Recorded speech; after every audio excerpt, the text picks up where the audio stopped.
Eu tinha preparado uma mensagem, mas eu confesso que meu coração não está à vontade para eu pregar essa mensagem que eu tinha preparado para hoje. E eu já tenho esse estudo para dar continuidade, né, sequência nas igrejas da Bíblia, de maneira que eu vou dar continuidade a esse estudo aqui. E fica para a oportunidade que o Espírito Santo falar ao nosso coração acerca dessa mensagem. Abra aí a sua Bíblia. Carta aos Gálatas, capítulo 1.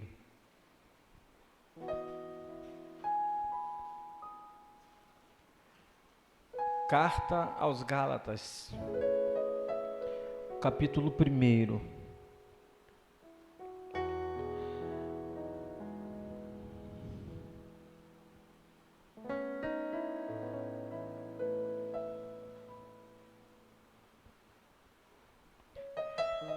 Está escrito assim, Carta aos Gálatas, capítulo 1.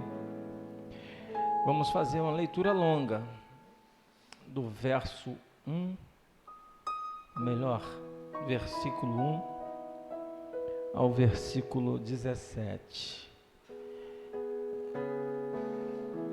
Paulo, ao escrever essa carta, ele tinha em mente combater algumas práticas que estavam acontecendo no meio da igreja. Então essa carta ela é uma carta com um teor exortativo, didático e é esclarecedor para os nossos dias, parece atual. Vamos ler então? Vou estar fazendo essa leitura, você mesmo assentado, esteja acompanhando. Prefácio e saudação, começa assim. Paulo, apóstolo, não da parte de homens, nem por intermédio de homem algum, mas por Jesus Cristo e por Deus Pai, que o ressuscitou dentre os mortos, e todos os irmãos, meus companheiros, as igrejas da Galácia, graça a vós outros e paz da parte de Deus nosso Pai e do nosso Senhor Jesus Cristo, o qual se entregou a si mesmo pelos nossos pecados para nos desarraigar deste mundo perverso, segundo a vontade de nosso Deus e Pai, a quem seja a glória pelos séculos dos séculos. Amém. Admira-me que estejais passando tão depressa daquele que vos chamou na graça de Cristo para outro evangelho, o qual não é outro, senão há alguns que vos perturbam e querem perverter o evangelho de Cristo. Mas ainda que nós, ou mesmo um anjo vindo dos céus, vos pregue evangelho que vá além do que vos temos pregado, seja anátema. Assim como já dissemos, e agora repito, se alguém vos pregar evangelho que vá além daquele que recebestes, seja anátema. Porventura, procuro eu agora o favor dos homens ou de Deus? Ou procuro agradar a homens? Se agradasse ainda a homens, não seria servo de Cristo. Faço-vos, porém, saber, irmãos, que o evangelho por mim anunciado não é segundo o homem, porque eu não o recebi, nem o aprendi de homem algum, mas mediante revelação de Jesus Cristo. Porque ouviste qual foi o meu proceder outrora, no judaísmo, como sobremaneira perseguia eu a igreja de Deus, e a devastava, e na minha nação, quanto ao judaísmo, avantajava-me a muitos da minha idade, sendo extremamente zeloso das tradições de meus pais.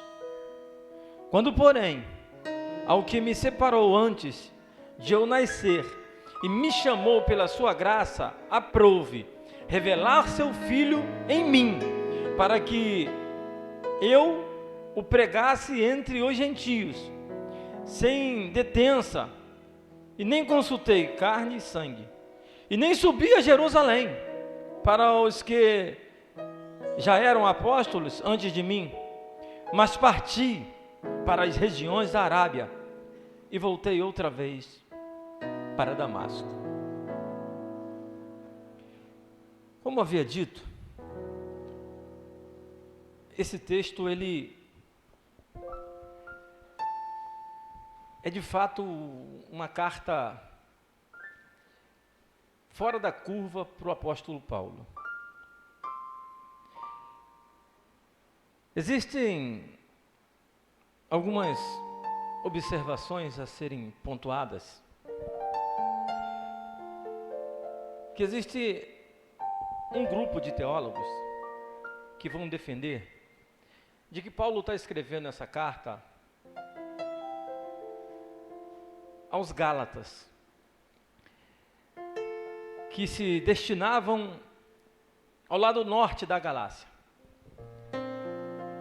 E esse debate ele ocorre e acontece até os dias de hoje, porque eles afirmam, segundo o próprio livro de Atos dos Apóstolos e até mesmo a carta aos Gálatas, que Paulo ele andou ou viajou e por 3 vezes ele sempre passou por Derbe, por Listras, cidades que são de fato situadas no norte da Galácia. Mas é importante dizermos isso aqui, porque nós estamos pontuando alguma coisa, e se nós acreditarmos que essa carta, ou se nós formos induzidos a pensar que essa carta foi escrita para esses irmãos que estavam na parte norte da Galácia, nós vamos ter que desconsiderar outras coisas de suma importância. Por exemplo, se nós acreditarmos que essa carta está sendo direcionada única e exclusivamente àquele povo, nós vamos ter que desconsiderarmos o ano, a data em que a carta fora escrita. Historiadores vão dizer de que essa é a primeira carta que Paulo vai escrever, e ela é datada do ano 49 ou até o ano 55, não mais que isso. E aí entra o grande problema para eles, para mim não. E eles dizem que se essa carta fosse escrita, o primeiro grupo, dizem que se essa carta fosse escrita nesse ano de 49 até 55, depois do Cristo, o Paulo deveria trazer no teor dessa carta algumas resoluções que fora tida pelo Concílio de Jerusalém. A igreja de Jerusalém se reuniu no ano 48, o primeiro concílio. Então, sendo Paulo estudioso, letrado, catedrático, fatalmente essa carta ela era para estar recheada de resoluções que aconteceram nesse concílio. E se nós acreditarmos que essa carta fora escrita para esse povo que está em Derbe, em Listra, ao norte da Galácia, uma data posterior, 55, vai surgir. E esse problema de fato não vai atrapalhar ou não vai impedir que possamos estudar sobre o livro. Mas aí a gente vai encontrar um outro problema. Qual? É de que nós não vamos conseguir datar e nem fundar a cidade da Galácia. Por quê? Porque é exatamente o segundo grupo, o grupo que pensa que Paulo escreve às igrejas da região da Ásia Menor, que vai dizer de que a Galácia foi fundada no ano 150 a.C. pelos celtas, um povo que era nômade, que vai fundar agora essa região. E a partir desse momento, 150 anos antes de Cristo, eles fundam essa cidade, e ali eles ficam, habitam, até o período que Paulo visita essa cidade. E Paulo então, quando vai fazer essa sua primeira viagem missionária, Paulo vai passar pela Galácia, e Paulo então vai fundar uma igreja, e essa igreja vai se multiplicar. Por isso, o versículo 3 diz, ele escreve às igrejas, está no plural. E agora ele escrevendo a essas igrejas, ele vai debater algumas coisas. Por isso que no primeiro versículo, ele já começa dizendo, olha só, Paulo, apóstolo, não da parte de homens, mas não da parte de homem, nem por intermédio de homem algum, mas por Jesus Cristo e por Deus Pai, que o ressuscitou dentre os mortos. Essa carta Paulo vai escrever primeiro para defender o seu apostolado. Por quê? Porque subiam de Jerusalém judeus, conversos, convertidos, e que agora vão se misturar aos celtas, vão se misturar aos gentios, e agora nessa miscigenação da igreja vão surgir algumas dúvidas. E a primeira dúvida que vai surgir, ou vai surgir, melhor dizendo, no coração e na mente dessa igreja, ela vai surgir exatamente por quê? Por causa dos falsos mestres. Eles vão trazer ensinos ou ensinamentos que vão contra aquilo que Paulo havia pregado, vai contra aquilo que Paulo está ensinando. E a maior heresia que esses falsos mestres ensinavam era: Cristo não é suficiente. Eles sobem então de Jerusalém e começam, sendo eles judeus convertidos, propagar e a ensinar e a pregar um outro evangelho, que não o evangelho do Cristo. Por quê? Porque os judeus observavam a lei. Os judeus eram aqueles que observavam a circuncisão e as leis dietéticas de não comer determinados alimentos. Agora eles chegam na Galácia, convertidos, e eles então vão trazer atrelado junto a si um novo ensinamento e vão dizer: olha só, Cristo, Ele é até bom, Ele até pode, Ele até faz, mas se vocês não se circuncidarem na carne, se vocês não guardarem o sábado, ou se vocês não se absterem de determinados alimentos, vocês não serão salvos. Era isso, em suma, é esse ensinamento que eles estão passando. E eles então, para poder ganhar força e notoriedade, o que eles fazem? Eles vão então dizer de que Paulo não era apóstolo. Por isso o versículo 1, Paulo já mete o pé na porta e está dizendo: olha, eu sou apóstolo não por causa de homem, eu não fui chamado por homem algum, mas foi o próprio Deus que me chamou.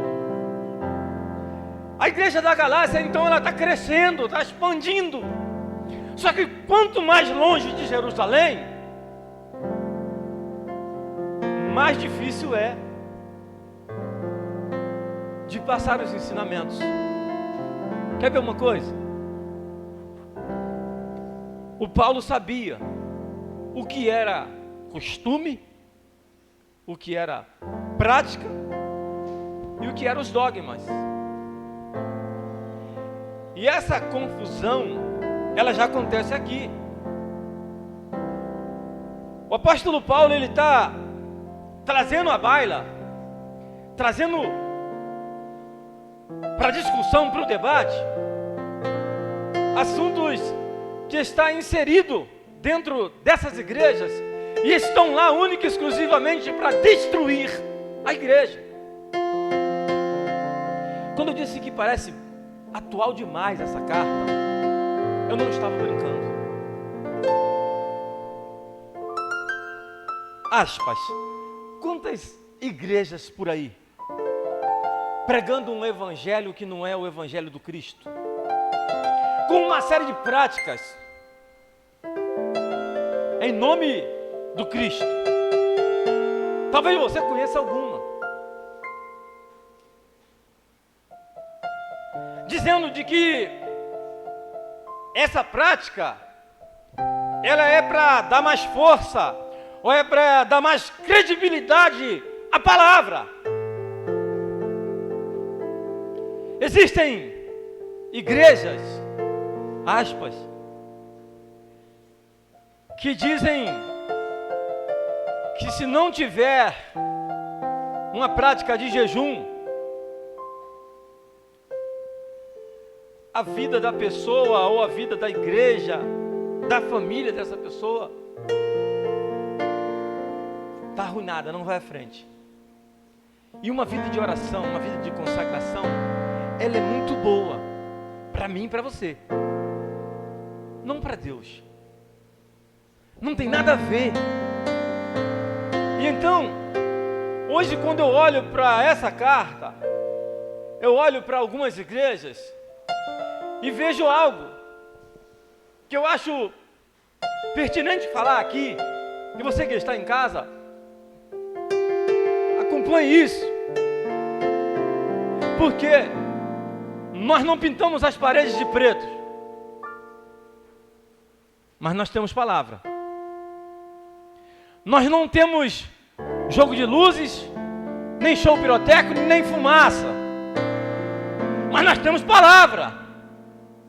Nós não precisamos e não usamos nenhum tipo de artifício ou apetrecho. Nós só usamos a palavra. Por quê? Porque entendemos que a palavra basta. E nada pode ser atrelado ao evangelho verdadeiro e genuíno, porque ele é suficiente para mim e para a sua vida. O Cristo que padeceu na cruz do Calvário é o mesmo e ressuscitou ao terceiro dia e está aqui essa noite para dizer para mim e para você: não aceite que ninguém jogue sobre os nossos ombros fardos para dizer que é isso ou aquilo que vai nos ajudar a ser salvo. É mentira. Cristo basta. O que esses homens estavam fazendo era pervertendo a igreja com falsas doutrinas. Para quê? Para que essa igreja inchasse, explodisse, expandisse como ela fez, mas que propagasse um falso evangelho. Hoje está tão difícil. Dia desses, chegou ao meu conhecimento uma situação de um pai que foi fazer uma queixa exatamente ao pastor dele. Na realidade ele não fez uma queixa, ele fez uma denúncia. Ele disse: pastor, o meu filho é músico, toca na igreja, mas a namorada dele está dormindo lá com ele já há um tempo, e ele está com uma vida sexual ativa. Estou trazendo aí o assunto aí para para ver o que vai dar. E o pastor respondeu: eu não posso tirar a alegria dele. Enquanto não tiver barriga, não tem fragante. Você acha que esse pastor está preocupado com a salvação desse rapaz? Era assim. Essa igreja na Galácia, esses judeus que estavam, eu digo convertidos porque o texto está dizendo, eles eram convertidos, mas eles subiam após Paulo para exatamente deturpar os ensinos, e eles traziam consigo uma série de usos e costumes e práticas que é até legal lá fora, no mundo, mas dentro da igreja não, tem que ser coibida, tem que ser corrigida. E aí então essa igreja está passando por esses problemas, e Paulo, ele é claro, ele vai dizer logo, olha, a primeira coisa que ele faz, quando ele dá essa carteirada, ele esfrega a sua credencial no rosto desse povo, desses falsos mestres. Ele vai tentar agora dar norte a essa igreja, direcionar esse povo, para que esse povo volte. E eu acho interessante, é de que o versículo 6, ele vai dizer assim, olha, admira-me muito que estejais passando tão depressa daquele que vos chamou na graça de Cristo para outro evangelho. Olha como é que é. O Paulo agora está chamando quem? O povo. Porque eu falo muito isso. Às vezes, o povo quer ser cobrado, mas tem que ser cobrado com amor. Tem que ser chamado a atenção, disciplinado sim, mas em amor.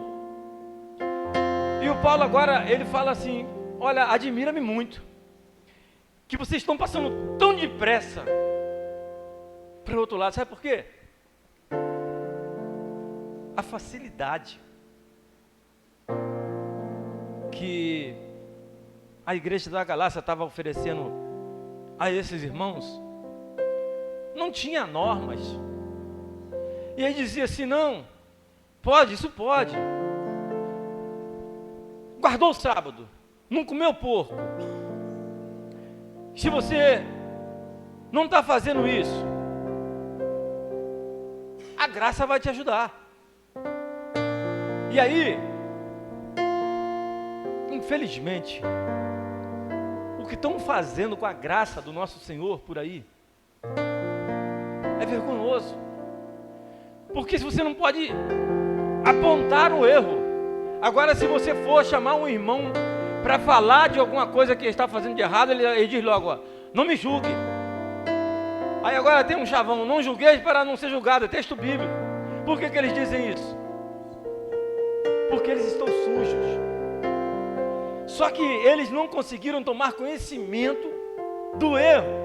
Por quê? Porque a liderança estão induzindo a massa. O Paulo, pelas 3 viagens missionárias do Paulo, Paulo passou as 3 vezes na Galácia. E as 3 vezes que ele passou exatamente para aparar, para respaldar alguma aresta. Tamanha era a dificuldade. E a igreja, ela era uma igreja miscigenada, porque ela tinha os judeus, ela tinha uma parte dos celtas, e ela tinha uma parte dos gregos. Repara, 3 povos dentro de uma igreja, 3 culturas, 3 nações. Tinha tudo para dar errado. A igreja nossa, a igreja evangélica, ela tem tudo para dar errado. Porque é dentro da igreja que a gente encontra os eis. Eis isso, eis aquilo outro, fiz isso, fazia assim, fazia assado. Talvez aqui não, mas a realidade é diferente por aí.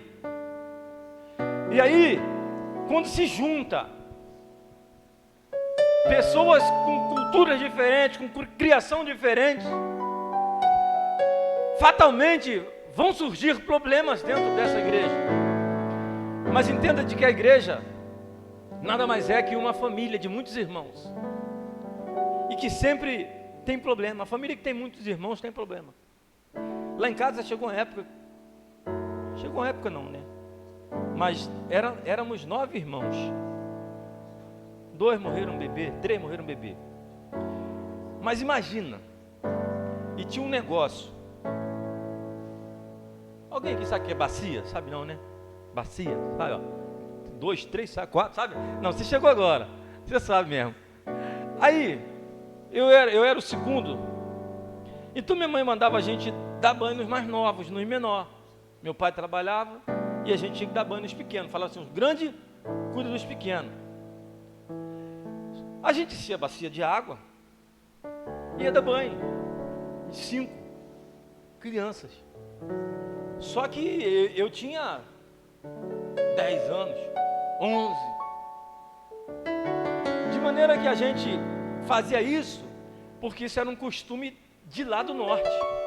Minha mãe paraibana, meu pai também. E lá não tinha essa facilidade de água, essa fartura de água. Onde a gente morava tinha. Aqui eu sei que também é um pouco escasso, mas em Saracuru não tinha água. Só que a gente dava banho na bacia. Uma cultura.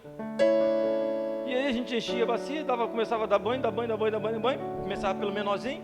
O menorzinho saia cheiroso, limpinho. Os últimos, já não sei se a gente estava sujando ou se a gente estava limpando, porque a água já estava caldo grosso. Mas o que acontece? Essa cultura que veio de lá para cá com a minha mãe, me acompanhou. Eu já não dei banho nas minhas filhas de bacia, dei em banheira, já mudou, melhorou. Só que o Paulo, ele chega agora dentro de um contexto, e eu acho isso interessante, ele traz esse assunto exatamente nos versículos finais, que ele vai dizer assim, ó, eu era judeuzão, tradição do meu pai, e quando eu era judeu, eu matava os crentes, eu perseguia a igreja, eu era bravo e me gabava disso, de ser ruim, de perseguir, de matar. Então o que Paulo está fazendo? Ele está separando a tradição do costume. E a igreja evangélica brasileira, ela está impregnada de costumes. Não que seja ruim, mas nós precisamos observar até onde o costume pode ir para não ferir o que é os dogmas, que são inegociáveis. A doutrina até muda de igreja para igreja, mas os dogmas não. O dogma ou os dogmas são imutáveis e inegociáveis. A doutrina pode ser negociada dependendo da denominação e dependendo do lugar. Por exemplo, nós fomos um dia num acampamento de carnaval em Espírito Santo. Quando chegamos lá, fomos visitar uma escola dominical. Era Guarapari, região de praia. E aí a gente estava com um ônibus, quase 50 pessoas, tinha 3 carros de passeio, e a igreja nunca tinha recebido tanta gente. Mas o que saiu de gente escandalizada da igreja, por quê? Porque era uma região de praia. Muita gente estava de bermuda na igreja. Aquilo, para o povo que saiu daqui com a gente para lá, foi um escândalo. Eles não aceitavam aquilo. Mas em que isso fere a divindade de Cristo ou o dogma da igreja? Em nada. Por isso que eu digo que a doutrina ela muda de um lugar para o outro. Eu, quando estava estudando essa carta, chegou até mim uma informação que nos anos 60, uma irmã foi excluída da igreja em Pernambuco. Foi excluída da igreja nos anos 60, sabe por quê? Ela aderiu ao uso do sutiã. Excluíram a irmã da igreja por causa do sutiã. 1960. Hoje, se essa irmã estiver viva e ela vê exatamente como é que estão, o sutiã se tornou uma peça indispensável no uso feminino. O Paulo chega nessa cidade e ele encontra esses costumes. Os judeus que se encontraram com Cristo, que agora entendia que Cristo salvava, mas que Cristo não era suficiente, que para acontecer a salvação precisava observar as leis mosaicas. O Paulo encontra pessoas desacreditando, desdenhando do seu chamado, do seu ministério, e o Paulo encontra um outro grupo de pessoas, que eram exatamente as pessoas que queriam justificar o erro delas com o erro dos outros. Quando eu disse que parece tão atual essa carta, é porque hoje, dependendo do que a gente for chamar a atenção de algumas pessoas, elas têm uma dificuldade tão grande de entender que errou, que está no erro, mas uma facilidade muito grande de apontar o erro no outro e justificar o erro dela sobre o erro do outro. O que Paulo vai fazer agora é passar para esse povo alguns princípios. E o princípio primordial que Paulo quer passar e que ele passa é exatamente fazer com que o povo entenda de que nunca houve dualidade ou duabilidade. E o próprio Deus sempre fez separação entre carne e espírito, entre água e óleo, entre céu e inferno, entre vida e morte, entre Deus e o diabo. Então Paulo agora ele está tendo a missão teológica, e por isso essa carta ela é atrelada, cheia, recheada de teologias, exatamente para poder o povo entender de que o que o Paulo vinha trazer ali, vinha falar ali, não era dele. Ele diz isso, é por isso que ele diz: olha, eu não recebi nada de homem aqui, eu recebi do Senhor, foi Ele que me deu, Ele que revelou para mim, então Ele revela a mim e eu trago a vocês.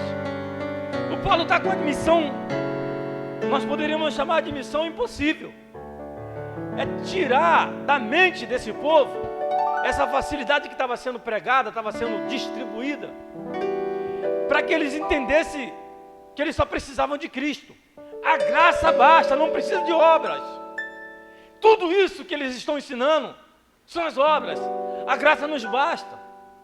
E aí essa igreja passa por esses problemas, e o bom é que ela vence esses problemas.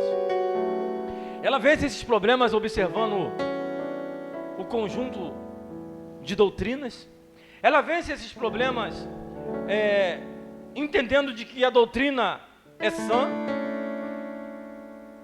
mas que os dogmas são inegociáveis. Elas entendem que Cristo era suficiente. Elas entendem que a graça salva, a graça basta.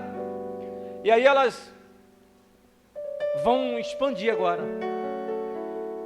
E esses falsos mestres que existiam lá, eles estão sendo confrontados, porque o Paulo faz questão, quando ele toma conhecimento desses falsos líderes, de combater esses líderes, e ele chama, de fato, esses líderes. Eu acho interessante de que o Paulo é tão catedrático, que ele vai tentar resolver, sanar esse problema na liderança. Ontem teve reunião do conselho, e a reunião do conselho serve para isso, para poder resolver problemas. E é aqui na reunião do conselho que surgem algumas coisas, para que daqui parta uma direção no norte. E hoje, quando nós falamos de dogmas, nós falamos de doutrina, nós entendemos que são duas coisas separadas, distintas. Mas quando nós falamos de doutrina e nós falamos de usos e costume, parece que é a mesma coisa e não é. Por quê? Porque nós nos distanciamos tanto da doutrina que os costumes ganharam lugar de doutrina. E um costume, ele ganha lugar de doutrina pela repetitividade. Ou seja, quanto mais nós usamos, mais aquilo vai ganhando força, mais aquilo vai crescendo. E o Paulo tenta resolver esse problema. Paulo tenta fazer com que os eruditos, os homens que detinham o saber, os homens que estavam de fato fazendo ou ensinando isso, acreditando mesmo que os seus usos e os seus costumes pudessem atrelar ou acrescentar algo à graça. E aí Paulo resolve esse problema, consegue sanar esses problemas. E aí eu acho interessante e de suma importância aplicar 3 coisas na vida da igreja. A primeira é de que nós temos que nos antecipar aos conflitos. A igreja tem que se antecipar ao problema. É como se você estivesse cuidando da sua casa, e aí de repente, problema simples, acontecendo numa lâmpada, e ela começou a piscar, começou a enfraquecer, você sabe que aquela lâmpada está dando sinal de que ela vai queimar. O que você tem que fazer? Trocá-la. Então Paulo, ele está ensinando para essa igreja, e a gente pode extrair desse texto alguns ensinamentos, e dos três, o primeiro eu acho esse de suma importância para a igreja avançar, para a igreja crescer, para a igreja caminhar, é se antecipar aos problemas. Quantos problemas poderiam ter sido resolvidos se nós tivéssemos nos antecipado a eles? Dentro da igreja, estou falando aqui, nós. Quantos problemas não poderiam ter sido evitados dentro da nossa casa, se nós tivéssemos nos antecipado a ele? Então, o Paulo dá essa primeira lição. Olha, precisamos nos antecipar, e Paulo faz isso com maestria. Ele vai agora andar na frente, por isso o texto diz que esses judeus subiam depois de Paulo, ou seja, estavam atrás dele. Paulo estava sempre andando na frente do problema, sempre resolvendo, ou sempre tentando tapar as brechas. Tem coisas que às vezes acontecem na nossa casa, tem coisas que às vezes acontecem na nossa igreja, porque a gente às vezes deixa o problema crescer. Eu conheço uma família que hoje já tem mais ou menos uns 40 anos que um irmão não fala com o outro. E isso era normal dentro da casa. Eram 5 irmãos e um não falava com o outro. Existia alguma comunicação entre um e o outro, mas eles não se falam. Troço estranho, feio. E aí isso, quando acontece um dia, 2, 3, 10, e os pais estão ali, estão vendo isso e não tentam resolver, os pais morrem, como morreram, e estão lá. Hoje um já está com quase 60, só fala com o mais novo e o do meio. Há outro que é acima do meio, não fala com ninguém, com nenhum deles, é mole? Aí é esse malabarismo, porque esse problema foi surgindo dentro de casa. E eu sei de um caso, dentro dessa casa, que aconteceu por causa de uma margarina. Então assim, são coisas que se a igreja não estiver atenta, e se nós não estivermos atentos, os problemas vão ganhar força, os problemas vão crescer, vão se agigantar. Quer ver um exemplo? Davi sabia que tinha um problema dentro de casa. Seu filho tinha violentado a sua filha. Seu filho tinha estrupado a sua filha. O Davi não tentou resolver o problema. Davi achou que se passasse tempo, o problema estaria resolvido. E sabe o que aconteceu?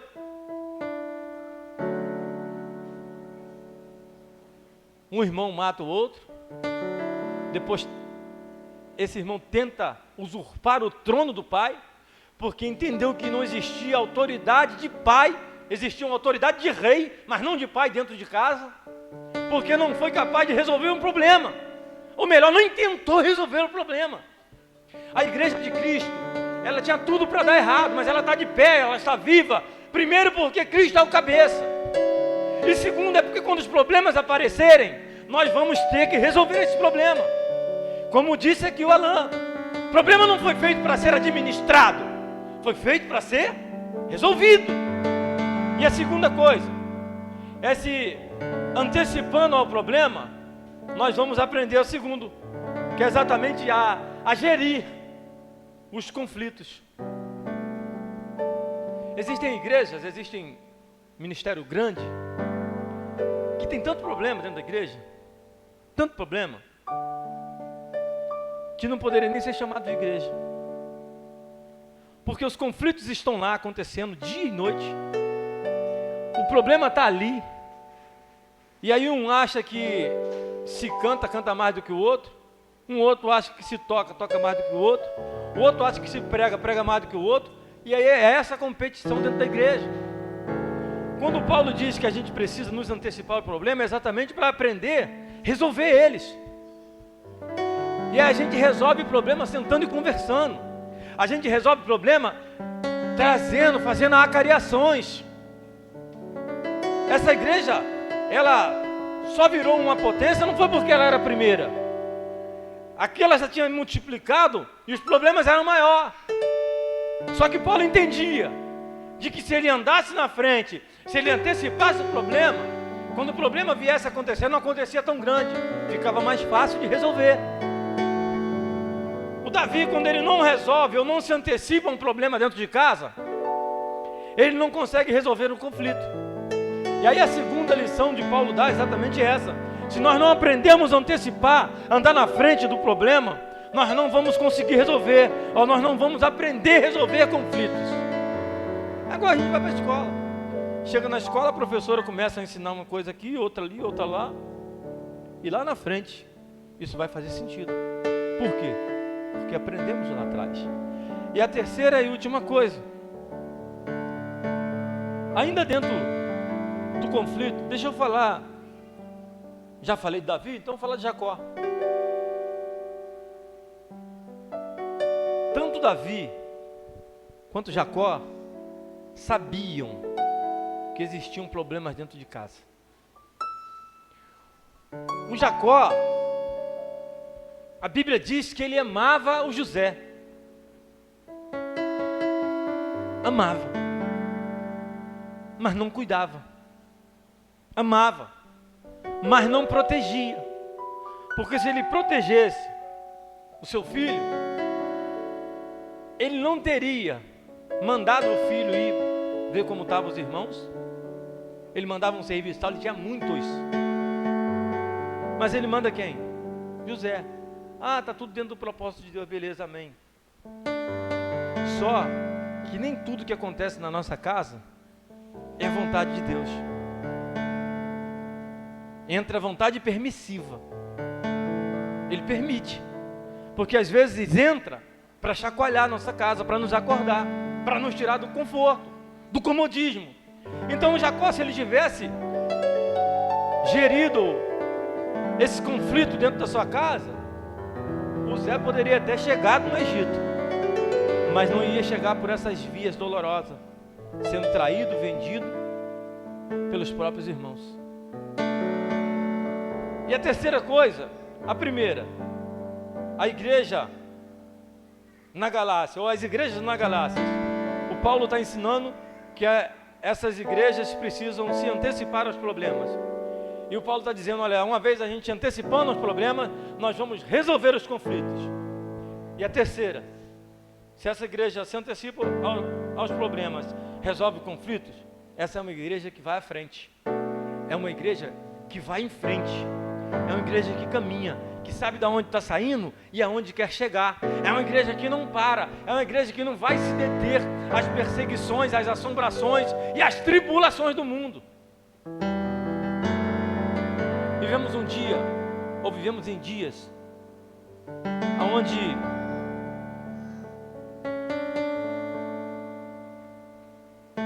a fé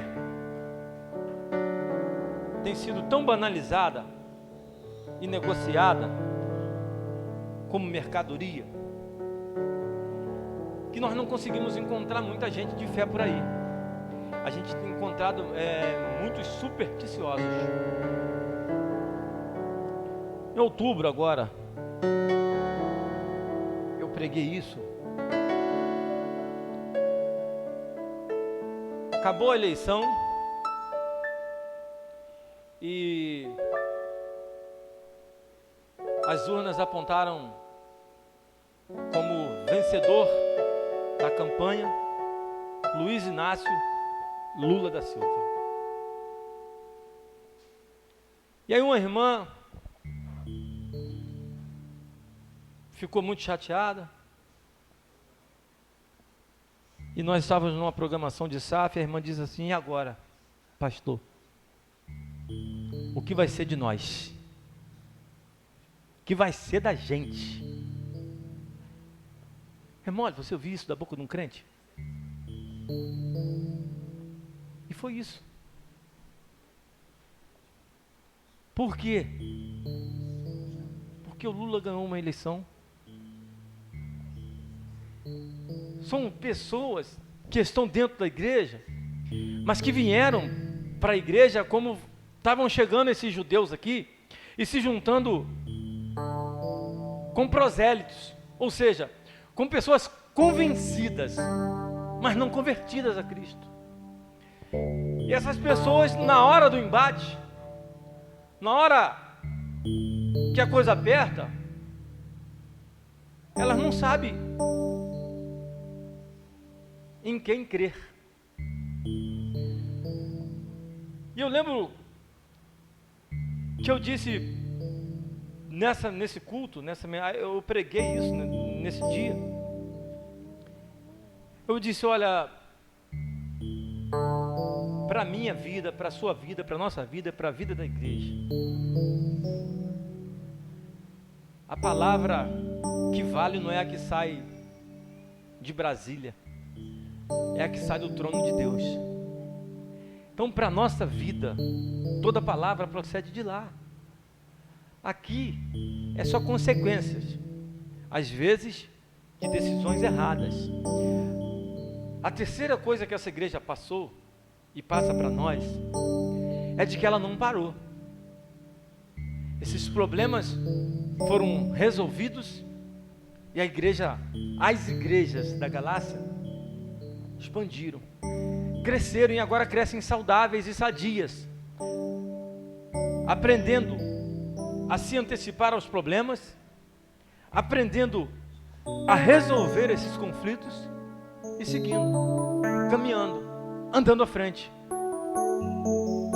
A igreja já enfrentou leões, a igreja já enfrentou o Coliseu, a igreja já enfrentou uma série de perseguições, mas a igreja está de pé, a igreja está viva, a igreja não vai ser derrotada. O Senhor Jesus deixou isso registrado. As portas do inferno não vão prevalecer contra as portas da igreja.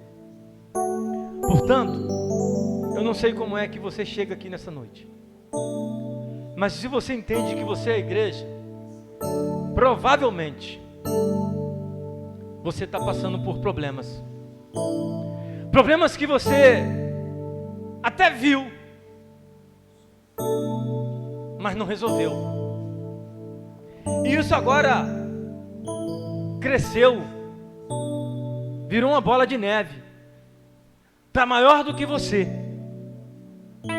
mas você vai continuar caminhando, você vai continuar andando. Porque você é a igreja.